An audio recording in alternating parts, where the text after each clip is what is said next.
everyone, welcome to another episode of Cultureminds, and today I'm here with a very special guest who is here to speak about her mental health difficulty with the hopes of inspiring other people to also share their story. Now, this lady is someone who has turned her struggles into strengths. She is an author of a book called One Daily Step. She is a self-care coach.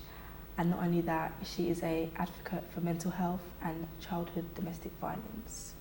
She's been seen on This Morning, and as of recent, she's been in Fabulous magazine and the Birmingham Mail. Please welcome Natasha Benjamin. Hi. that was a welcome and a half. Good, nice. Thank you for coming. Thank you so much. Nice. How are you, Natasha?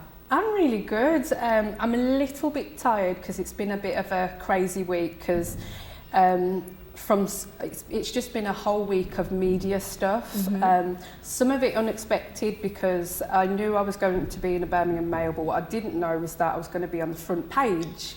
So they put out a little Sunday article, and by Monday, I'd received a picture of myself on a stand, a newspaper stand, and it was my face. And I was like, wait, I didn't know that was going to happen. So lots of stuff came off the back of that. Mm-hmm. You know, emails, phone calls, and then the thing that I did know about, which was the fabulous article which came out for Time to Talk Day. Oh, wow.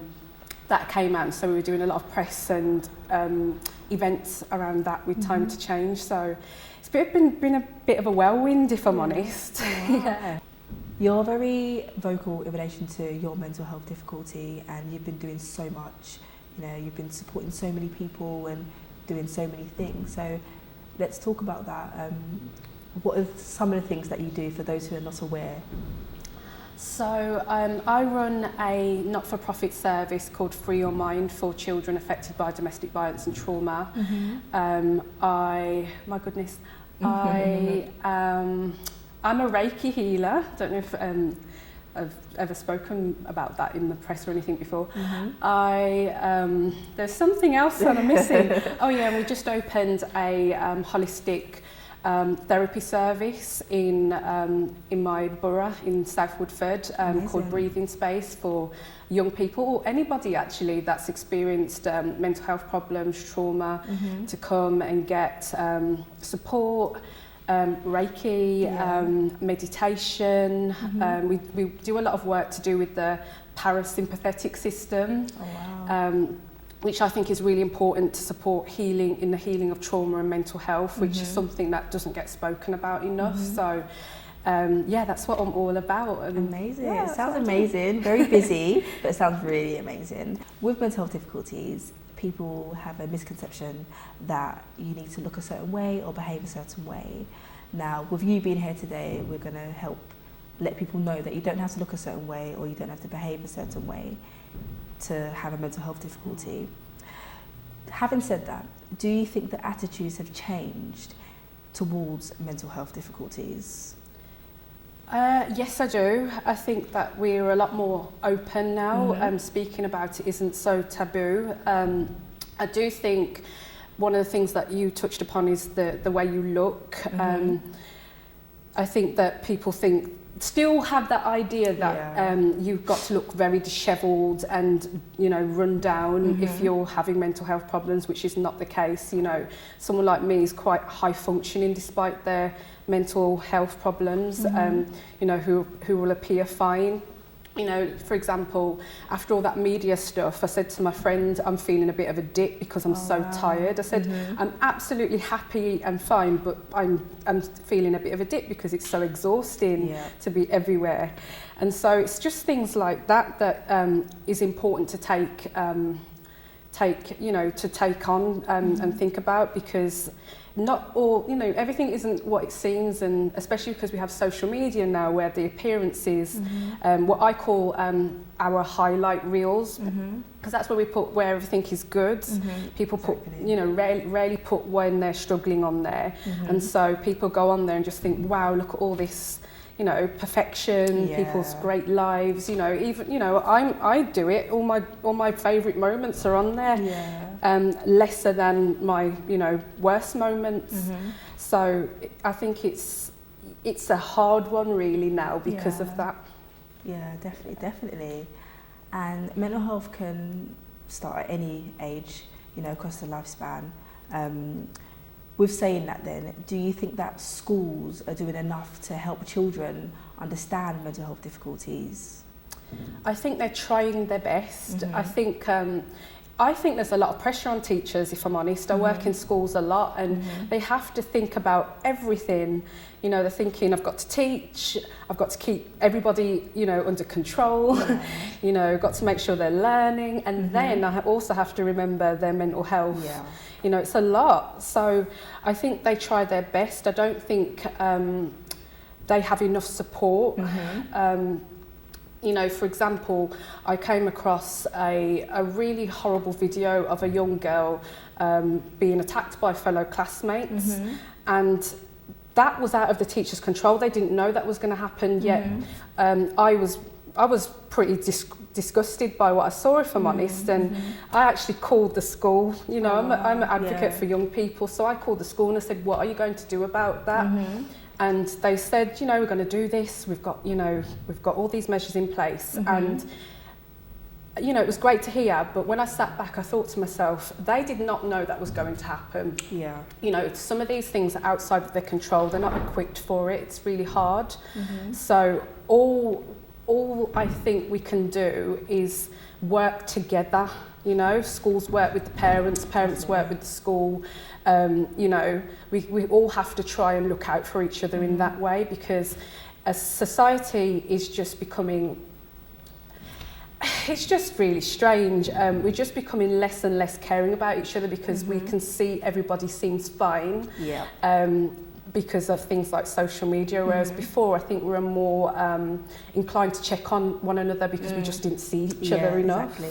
So as much as we've become closer in some ways because we're seeing each other all the time, we're actually becoming further apart in other ways. Definitely, and that's a really good, interesting point that you've made. And from what you did calling that school, that's amazing. That is amazing. I was just really, because I've got young sisters that are still in school, and for me, I just thought I cannot sit and watch that and then move on with my day. Actually, it really disturbed me because I thought there's a real knock-on effect with that. It's not only the young girl, it's the people that were standing around, it's the people that were filming it, it's now the school. You know, everybody needs to play their part and look at that and say, where did we go wrong for that to happen? It's just not good enough. Yeah, definitely. We can start a movement with that. You know, when we see things like that, as therapists, as advocates, we can kind of get in contact with the schools or the universities and colleges and let them know that we are here to support and we can help you manage. As you said, that, you know, teachers find it quite difficult. You know, they've got their job and then they also have to think about the well-being. People like us, people like yourself can kind of continue doing what you're doing and you'll be doing amazing. So that's good. So in relation to your mental health difficulty, for those who are not aware, let's talk about that. So what mental health difficulty have you experienced? So I had mental health problems, from the age of about 8 years old. Probably a bit younger than that actually, but I didn't get diagnosed until I was an adult. So that's kind of the difference. When I did get diagnosed, I had a list, which was quite shocking. So PTSD, post-traumatic stress disorder, anxiety, depression, panic attacks.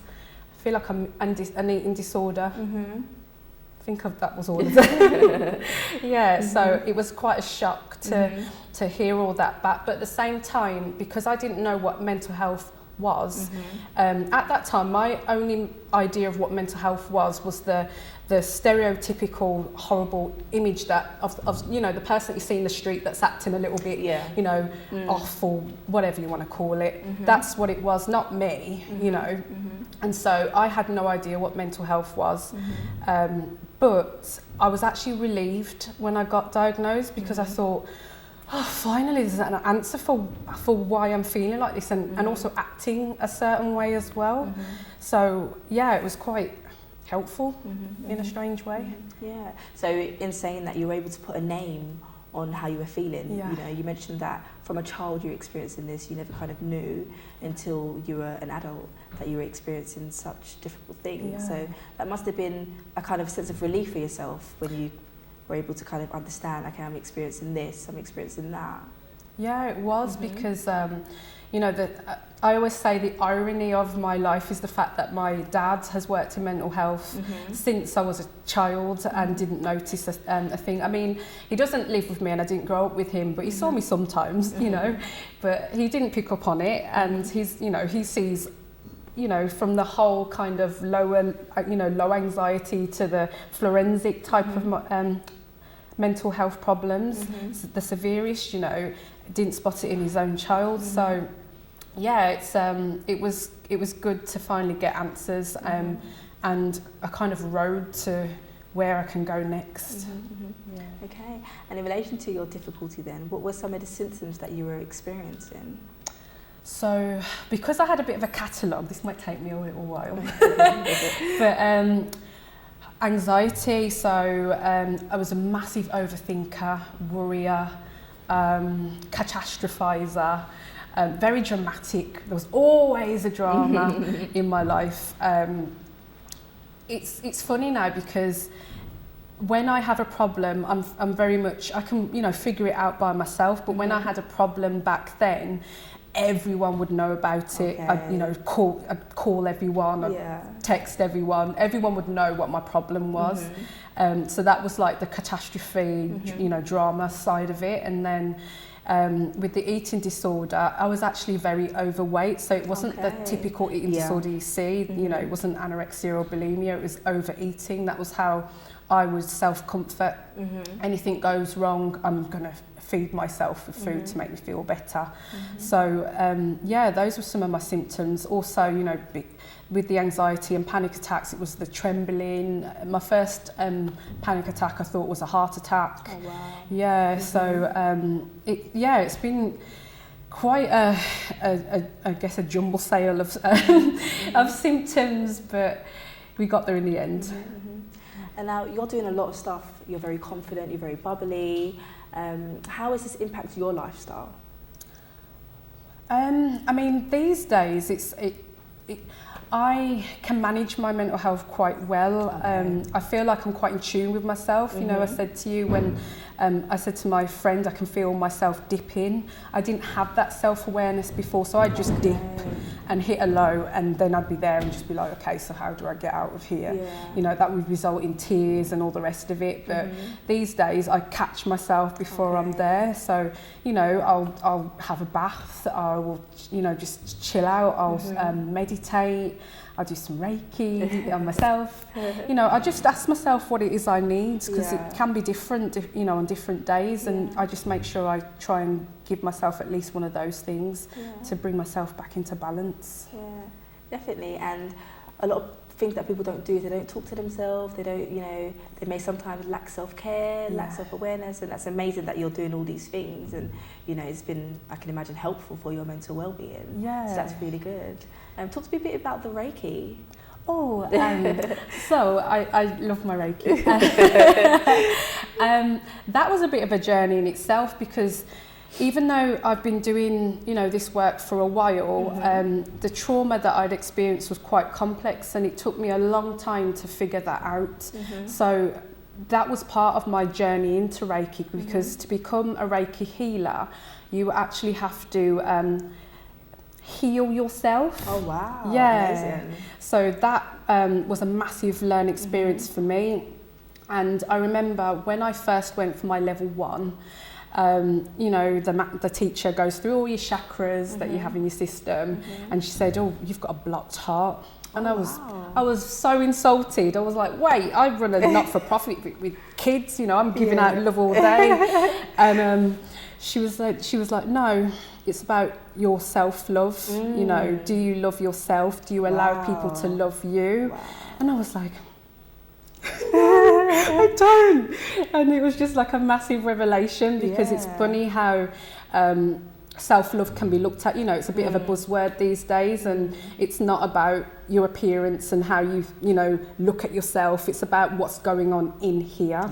If you can't allow people to love you, and you're offish and, you know, all that type of thing, you've got a big barrier up and a big wall that you're not letting anybody into, and it's important to address that. Yeah, definitely. You know, it affects all your relationships and all the rest. Yeah, definitely. And so off that, why do you think people sometimes don't want to let people in, don't want to let people know that they may be suffering from any difficulty? I guess it's that vulnerability. Once you've opened up, you think everybody's going to come and take advantage, which isn't always the case. You know, when I finally opened up, it actually changed how people were around me. It was when I had all my walls up, all, you know, all my symptoms, you know, everything, that my life was literally crumbling around me. You know, when I had my breakdown, that's when I lost a lot of my friendships. The lifestyle that I was living wasn't the best one anyway, so that's good. But you know, it was in the recovery of everything, and my life changing, that everything actually got to a better space. So I think, you know, that was important in that process. And it's funny that, you know, when you were going through your difficulties and finding yourself, you kind of lost some friends. And some people may feel afraid to lose friends. So what would you say to people who are afraid of losing close ones to them by being vulnerable? I mean, the main issue with me at that time was I was not a friend to myself. I was a friend to everyone. So much so that people used to call me the Pied Piper, because the Pied Piper had all these friends and people joining the line, and you know, it was all great, really popular, because that's, at that time, that was my values. I wanted to just be popular. I wanted people to like me. And so when I started losing friends, as much as it was really sad, it was necessary, because a lot of the people that I'd had around me weren't good for me. And it's, you know, when I say that, I actually say that I probably wasn't always good for them too. I don't sit here and go, oh, that, you know, I think it's really important to see where you were and be accountable for your part in situations as well. So I think it was necessary for most of the people that, that dispersed at that time. It's worked out for the best for all of us, I think. And you're here today, so it's amazing. Now, how can someone be supportive to a loved one who is experiencing something similar to yourself, or just a mental health difficulty in general? So, supportive to a loved one who's going through... I would say try not to be quick to solve their problems for them. Be an ear. Let them know that you're there for them. I think it's really easy to go into Superman woman mode and try and save them. I think the best thing you can do is hold somebody's hand while they learn to save themselves, because that way they don't become dependent on somebody else. They find that empowerment within themselves, and they're like, I feel good because I've done this for myself, and you know, you've led the way and you've been there for me. You haven't left my side, you've supported me, but I have made the steps that have been instinctive to me to make. Because I think it's important that you find that strength within. So then it's just you get there yourself. No, that's good. And so what would you say to someone who maybe feels afraid to speak about their mental health difficulty, or even try and get help for their difficulty? That's a difficult one, because you know, it's hard to... if you don't have anyone to talk to, you're going to find it hard to talk to anyone. So I would say you can find support groups online. I know Mind and Rethink, they have loads of support groups around London and anywhere else. I would say there's some really good online communities. Free Your Mind has an online community if you would like to join, where you can talk to like-minded people, and everybody supports everybody. But essentially, if you do have people around you, trust your instinct about them and talk to them and just say, I'm not feeling good today. And if you say that and you don't get the response that you want, maybe decide it's not the conversation to have with them and try someone else.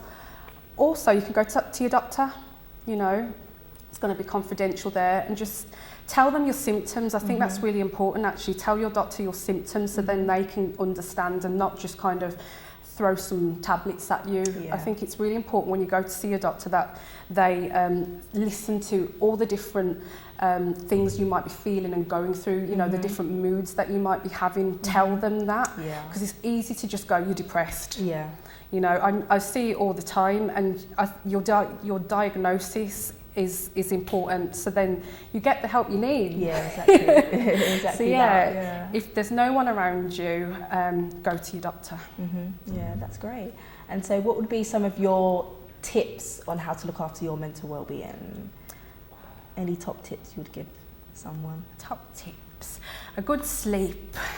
I know that's not so simple because we're so overstimulated with social media and our phones, but if you can, try and lessen the phone time that you have. Put your phone away just an hour or half an hour before you go to bed, so your brain can relax.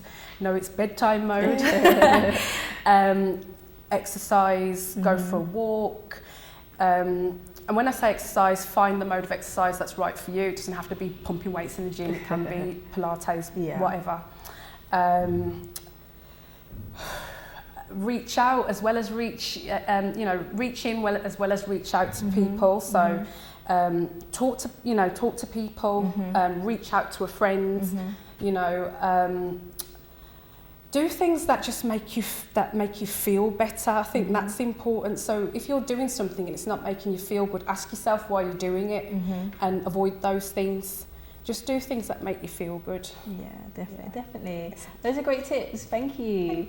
And thank you for coming today. You've been amazing, and you're going to empower so many people in relation to seeking help, getting help.